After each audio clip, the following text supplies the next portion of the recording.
Bonjour à toutes et à tous. Depuis son entrée en vigueur au 31 mars 2022, la loi santé suscite beaucoup de questions. Je vous en refais donc une synthèse, mais vous pouvez aussi nous contacter pour un accompagnement personnalisé. Première évolution avec la loi santé, c'est la négociation obligatoire sur l'égalité professionnelle entre les femmes et les hommes, qui doit à présent aussi porter sur la qualité des conditions de travail. L'article L2242-17 du Code du travail précise d'ailleurs que ce thème est à aborder dès la prochaine négociation annuelle sur l'égalité professionnelle. Deuxième évolution avec le document unique des risques professionnels qui s'enrichit parce qu'en plus de répertorier les risques professionnels, il doit désormais assurer la traçabilité collective des expositions. La mise à jour du document unique des risques est obligatoire une fois par an, sauf maintenant pour les entreprises de moins de 11 salariés.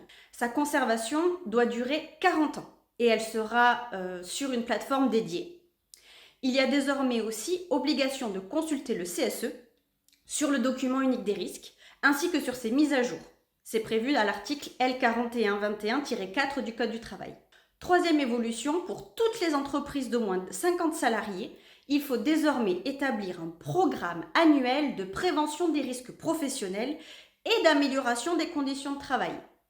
L'article L2312-27 du Code du travail dispose même que c'est un document obligatoire qui doit prévoir pour l'année suivante l'ensemble des mesures pour agir sur les risques professionnels qui ont été identifiés. Quatrième évolution majeure avec le principe de prévention de la désinsertion professionnelle qui modifie les règles notamment en matière de visite médicale de pré-reprise et de visite médicale de reprise. Pour la visite médicale de reprise, quand il s'agit d'un arrêt d'origine non professionnelle, la visite de reprise reste obligatoire, mais pour tout arrêt de plus de 60 jours consécutifs. Avant, c'était 30 jours. En cas d'arrêt par contre d'origine professionnelle, la visite est obligatoire sans délai en cas de maladie pro ou au bout de 30 jours d'arrêt si c'est un accident du travail. La loi santé prévoit aussi des rendez-vous de liaison avec la médecine du travail, une visite de mi-carrière, des modalités particulières pour les visites post-exposition à risque.